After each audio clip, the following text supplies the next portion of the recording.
Welcome to WTF Media. If you love crazy, unbelievable stories, make sure to subscribe and hit the bell so you don't miss out. Let's jump right into today's story. I sat at the table, intermittently looking at my watch and the notes of my prepared speech in front of me. By now, it was purely habit. I knew the words I wanted to use by heart and had done for some weeks. I knew what I was about to do constituted a not inconsiderable risk, but I felt compelled to do it. I regretted that it had come to this, but the stubborn prick I called a husband had brought it on himself. What choice did I have? Was my husband going to enjoy what I planned? Shit, no. I knew he liked to always be in control, and I was about to strip every choice from him and bend him to my will. I leaned back in my chair as I awaited his return home. He could have no idea of the ambush I had prepared for him. I know what you're thinking. I was going to sit him down and announce I have a lover, then insist that he either goes along with it or I dump his ass and clean him out. Well, you'd be wrong. Nor was I going to announce I'm divorcing him or request a trial separation so I can fuck around on him. Before you ask, no, I'd no desire to knock him out just so I could tie him up and humiliate him by fucking his best friend. And don't insult his integrity by suggesting I was there to announce that I found out about his affair, so I was off for a revenge fuck or two. My husband is the most loving, sweet, and above all, loyal man it has ever been my privilege to meet. No, this was the other type of ambush, a more literal one. I glanced over at my accomplice, Matt, 6'4" of muscle and tattoo, stared back at me vacantly from where he was idling in the doorway of the bedroom just inside the front entrance. Well, I didn't pick him for his brain capacity, did I? I glanced at my watch again, almost show time. Right on cue, I heard Dave's keys in the lock of the front door. I nodded at Matt and watched him disappear into the shadows. I put on my best smile.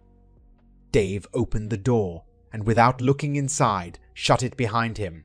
It wasn't until he had turned again and taken 2 paces towards me that he looked up. His face immediately fell. Karen, what the fuck are you doing in my apartment? At that moment, the aforementioned 6'4" mountain stepped behind my husband and clamped the wet cloth over Dave's mouth and nose. I watched sadly as Dave struggled, really alarmed at how long this was taking.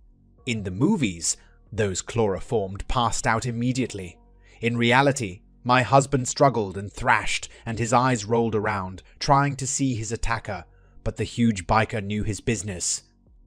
It must have been at least 2 distressing minutes before Dave changed tactics. He momentarily appeared to relax, then lifted his right foot and stomped down. I think his intention was to hit the top of Matt's foot, but he misjudged. Instead, his boot skidded down the biker's shin. Quick as a flash, Matt's plan was abandoned. Releasing Dave with one arm, he spun him around and hammered a fist under my husband's chin. Dave saw it coming, but was too groggy to protect himself. Finally, I saw his eyes slowly cross and he slumped in Matt's arm. Oh well, shame. But the effect was the same. In well-rehearsed coordination, Matt and I lifted my recumbent husband and carried him into the master bedroom. 5 minutes, and 4 ropes later, the job was done. I thanked Matt and paid him the last $200 I owed him for completing the job. He pocketed it, then trundled out the door, patting his pocket to make sure he had his lockpicks. I sat on the side of the bed and gazed lovingly at my husband's face, while I stroked his brow. What the? Why was he turning blue? It suddenly occurred to me that being unconscious and on his back had caused him to swallow his tongue. I tried to prise open his mouth. I dunno why. To try to grab his tongue, I suppose. It wouldn't open more than a little, so I put my hand under his neck and lifted a bit. I heard and felt air rushing into his lungs. I slowly relaxed as the color came back to his face. Now, I just had to wait until he came out of his mat-induced swoon. It was still a good 10 minutes before his eyes started to flicker. I just sat there stroking his brow. Finally, his eyes opened fully. Within seconds, he lunged upwards, but was pulled back by the ropes. His head thrashed from side to side, looking at his bonds. Finally, seeing he was helpless, he stopped thrashing and just started yelling, "Help," as loud as he could. I had anticipated this, so I slapped him as hard as I could to stun him a little, then reached for the pre-prepared gag. I had hoped we could talk like civilized human beings, but if you are going to be unreasonable, then a one-sided conversation will have to do. I stopped when I had finished tying the gag and looked once again at the face that I'd loved for 23 years. I took a deep breath and imagined my notes in my head. Now, darling. Something was wrong again. He appeared to be unconscious. Come on, I didn't slap him that hard. His eyes were rolled back in his head, and his body was kind of vibrating. Thinking my slap had triggered something, I just sat and stared at this bizarre behavior. In my panic, I thought I could undo whatever it was I'd done by slapping him again. I leaped up and straddled his chest and brought my hand back to administer my medicine. I'm sorry, darling, this wasn't what was supposed to. My body was suddenly propelled sideways as someone tackled me to the floor. I looked up and saw, to my surprise, another woman. She was a little taller than me and quite beautiful, with flaming red hair. She was a good deal younger and obviously fitter, just like I was before my athletic body had been allowed to run down a little. I found myself pinned to the floor in some sort of wrestling or martial arts hold. The pressure around my throat allowed breathing, just. I knew that a little more might change that, so I let my body go limp and just stared up into her startling green eyes. Let me up, bitch. I have to talk to my husband. I will let you up, but not to talk to my boyfriend. I want to see what's wrong with him. Try to interfere, and believe me, I will break both your arms. I've called the police, so go or stay. I don't care. Do you understand? The pressure remained until I nodded my assent. She jumped up and looked at Dave. His condition was still the same. She quickly put her head to his chest and listened. I saw the color drain from her pretty face, and then she jumped up, grabbed the phone, and called an ambulance. As soon as she hung up, she grabbed a knife and cut Dave's bonds while screaming at me to help drag him onto the floor. I was starting to panic. What's going on? I don't know. His heart is beating, but it's all over the place. I can't do CPR on the bed. What the hell did you do to him? A friend of mine knocked him out. But he had to. Dave just wouldn't go out from the chloroform. The tall redhead paused again while she listened to Dave's chest. Why did you chloroform him? Is this your way of getting him back? Nice plan. No, I know he will never have me back. Not after what I did to him. Any more discussion was interrupted when 2 policemen rushed into the apartment. The Hellcat quickly outlined what had happened, and one of the policemen quietly arrested me as I was led to the door. The worry, the terror, but most of all the frustration just overwhelmed me. I just wanted to tell him why. He has to listen. He has to forgive me. I was taken to the police station and put in a holding cell for what seemed like hours. They'd offered to call a lawyer for me, but I knew I couldn't afford one. I'd spent just about all my savings on divorce lawyers until I'd accepted that Dave was gone forever. I was still terrified. What if Dave was dead? Then I could never explain why I'd done what I did, and would never get his forgiveness. Finally, I was taken to an interview room. 2 detectives sat me down and turned on a tape machine. I saw no harm in agreeing to be taped while being interviewed, but that was as far as my cooperation was going to go. The first 3 questions I just answered. I refused to answer that on the grounds it will tend to incriminate me. Yes, I'd watched all those cop shows. The 2 detectives were discussing getting a legal aid lawyer for me when there was a knock at the door. A 3rd detective poked his head around the door. The girlfriend is here and wants a word. With obvious bad grace, the 2 original detectives left, and the tall redhead entered the room and sat down opposite me. I'm Wendy Dormer, by the way. Is Dave okay? He'll live, no thanks to you. Your little chloroform trick gave him cardiac arrhythmia. The doctors say that he'll be fine until his heart rate lifts above normal. Then he will just pass out. They're going to let him rest for a while, then stop his heart and restart it.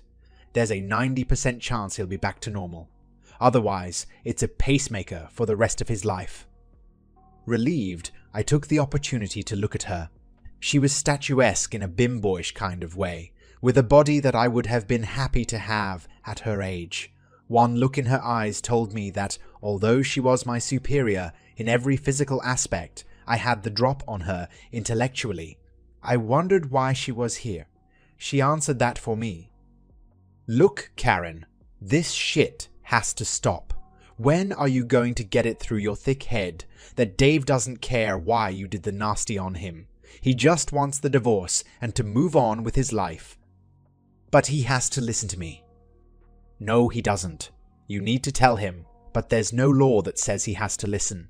From what he tells me, you and he had a normal life until he came home and found you screwing another man.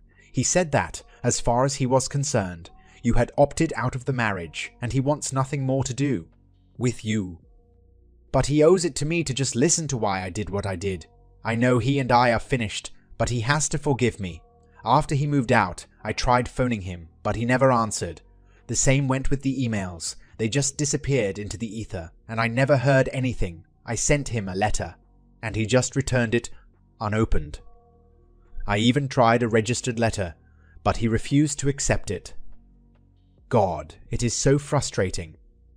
I tried accosting him at his work, but he just put his finger in his ears and refused to listen, then called security. I tried explaining it to his mum, but she just called me a slut and hung up.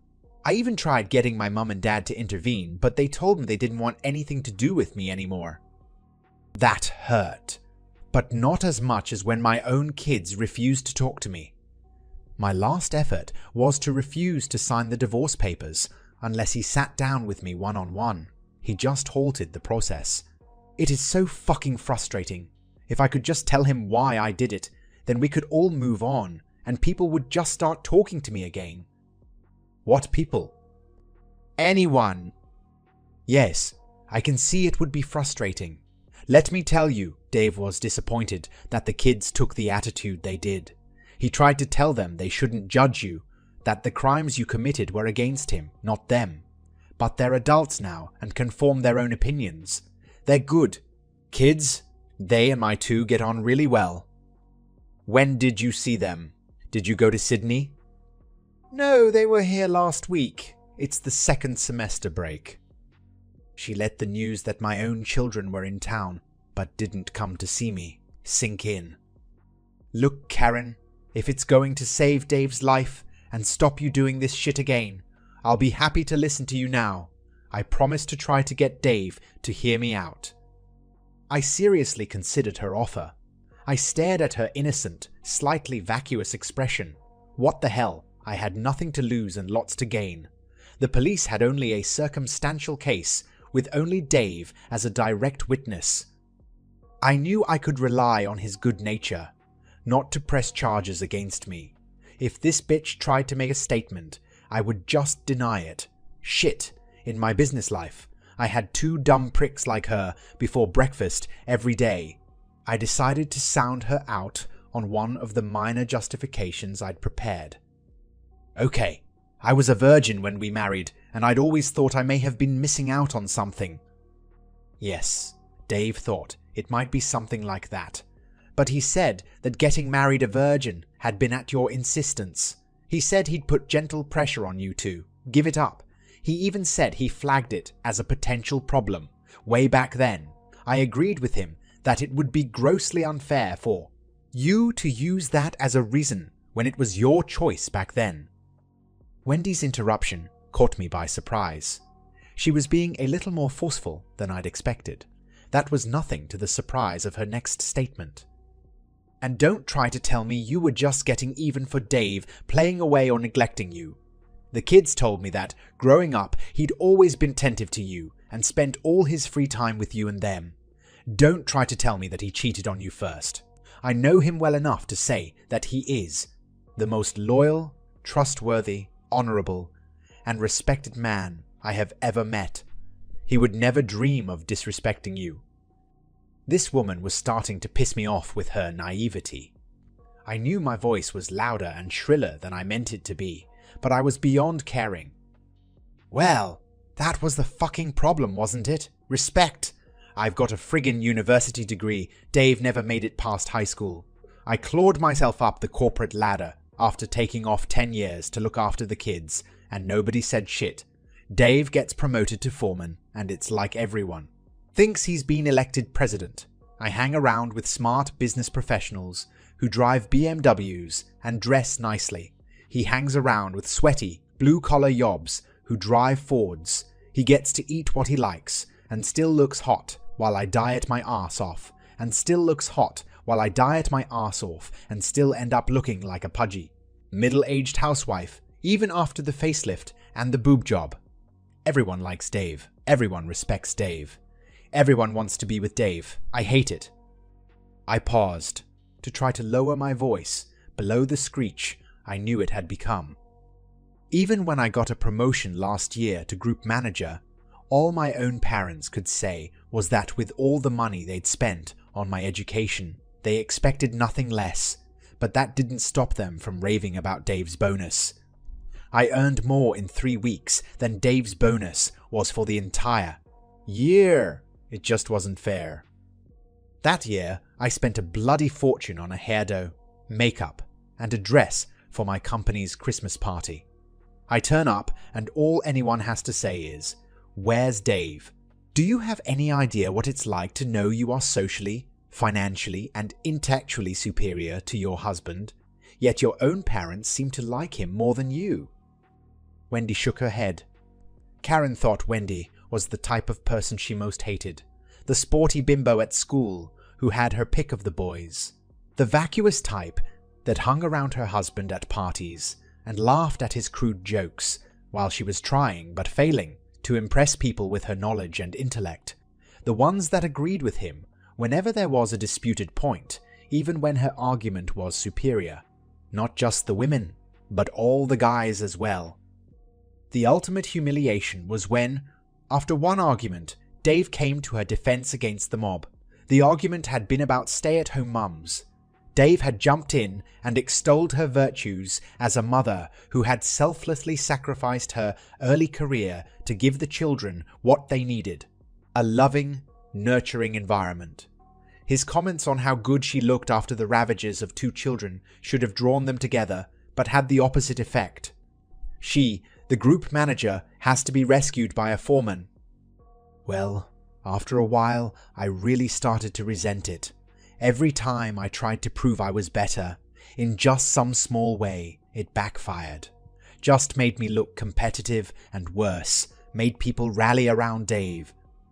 In the end, I decided there was only one way to get one over Dave. I would take a lover. If I could keep an affair secret from Dave, then it would prove I was better than he was, just to me. If I could find someone who was a better lover than him, who would give me more pleasure, then I could secretly humiliate him, and he would not be the wiser. Well, that wasn't much of a challenge, was it, Karen? Dave is so open and trusting that you could have screwed a guy in bed next to him, and he wouldn't have noticed. How long did this go on for? 3 guys over 6 months. Wow, Dave thought it was just 1. Was it what you were hoping for? On the whole, no. Sure, it was satisfying getting one over Dave and successfully hiding it, but the sex was awful, because I was so inexperienced when I married. I had no idea that Dave was bigger and better than most men. The guys didn't give a shit about my pleasure. It was just wham bang, thank you, Mom. I only went with the first 2 a couple of times. The third guy who I worked with was the only one even remotely up to Dave's standards. So why didn't you give it up? Because If I did, then Dave would have won again. I felt I had to keep going until I had better sex with someone than the sex I had with Dave. Then I could have retired knowing I'd had better sex than Dave had ever had, and I could have stopped knowing something Dave never would. I was training the third guy, John, up with everything I liked best. I could see this logic just wasn't registering with Wendy. Serves you right, bitch. You should have been concentrating at school rather than fucking the entire football team. So what happened in the end, Karen? What you are telling me now doesn't sit with what Dave told me. He figured you wanted to be caught. That was why he came home at his normal time and caught you having sex on the couch. Of course I didn't want to be caught. I knew that Dave would throw me out on my ass if he ever discovered me. I came to realize that John would never get me to where I wanted to be, so I came up with another plan. Dave had fucked me a couple of times, a few hours after I'd been with other guys. It was kind of hot, but still not what I wanted. I made the mistake of reading some stories about humiliation online. There was one about a woman who had her lover come in her then got her husband to eat her out a short time later. This story struck a real chord with me. I knew this was what I was looking for. If I could pull this off, my obsession would be over. No matter how inferior I felt from then on, I would remember Dave humiliating himself that day. So I took the Monday off and invited John to come over in the afternoon. The plan was for him to give me at least 2 good loads just before Dave came home. I set an alarm for 4:45, knowing that Dave always came home, spot on 5:30. I was going to lie on the couch and invite him to dine when he walked in the door. Just my luck that for the first time in years, he came home early without ringing. I stopped, realizing that in my anger and frustration, I had departed wildly from my script. He didn't actually come home early, Karen. If you'd gone to work that day, then you would have realized that yourself and Dave had forgotten the start of daylight savings the day before.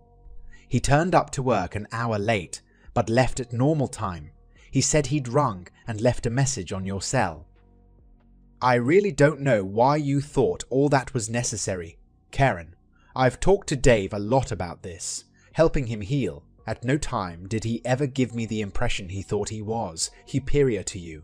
In fact, he worshipped the ground you walked on. As for your parents, when I've spoken to them, they've always given me the impression that apart from this incident, they were very proud of you. Yes, I know that now. I realize that most of it was in my head, but it seemed so real at the time. That's what I wanted to tell Dave all along, but the stubborn prick just wouldn't listen.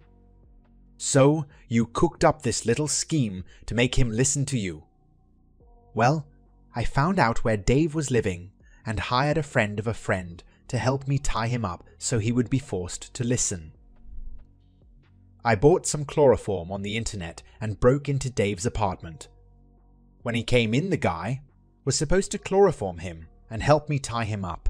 It turned to shit though. The chloroform didn't knock him out, and he started to lash out. My hired help had to knock him out with his fist. Then we tied him up. But just after he started coming around, he had that strange fit thing. I slapped him to get him to pay attention, and that was when you burst in. You will keep your promise, won't you, Wendy? You will tell Dave why I did it, won't you?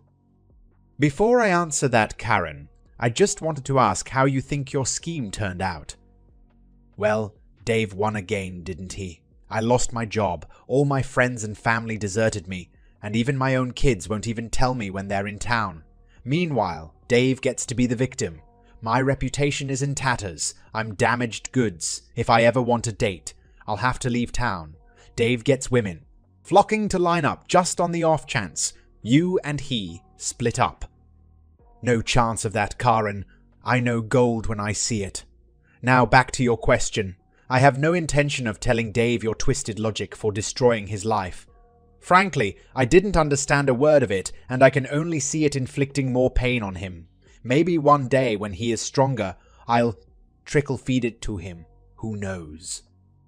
As I was calling her a reneging bitch, I noticed she was twirling the index finger of her right hand in a circular motion while pointing it at the ceiling. The meaning of this became apparent when the door opened and the original two detectives re-entered the interview room. One walked straight to the tape recorder on the table, hit stop, and retrieved both tapes. "Well done, Sergeant Dormer. An unusual tactic, but a plain confession of breaking and entering, assault, conspiracy, and unlawful restraint. We'll have to see how Mr. Brown goes after the operation, to see what other charges we can come up with." "Thanks, Rex. I know Dave will hate this, but the only way he will ever be able to relax after this is if this mad bitch is safely behind bars." She turned just before she got to the door. "Karen, when you get out, please respect Dave's wish to never see you again." I was too bewildered to even answer. Shit, was I smarter than anyone? That's the end of this story. If you found it engaging, please give it a thumbs up and don't forget to subscribe for more content like this.